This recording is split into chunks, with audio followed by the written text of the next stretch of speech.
si Amber. Bibigyan ko pa nito at may chika nga pala ako sa kapitbahay namin. Nasaan siya si Ben? Sana nasa loob siya. Sana talaga nasa loob siya. Sana sasaraduhan ko na nga ito. Sana talaga. Ay, Ben! Bi, may chika ako sa'yo. Yung, kilala mo yung kapitbahay natin doon. Yung ano, nagkakagusto daw sa'yo. Ang pangalan ay Jacob daw. Weh? Oo, Crush ko talaga. din yun. Nakakagusto din ako sa kanya. Yay! Oh, kain ka muna.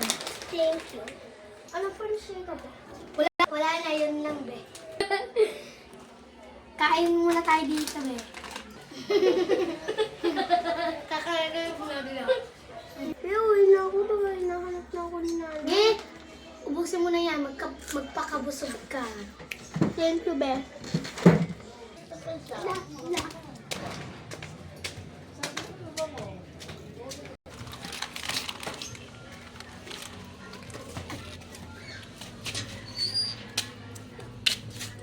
Buti na nakarating agad ako sa bahay. Inay, ano ka pang ulam? Tingnan mo doon. Anong kausakan ng tanong? Kung tinitingnan mo doon.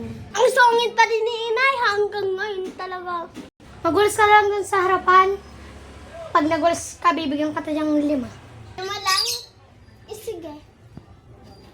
Sa wakas, tapos na ako.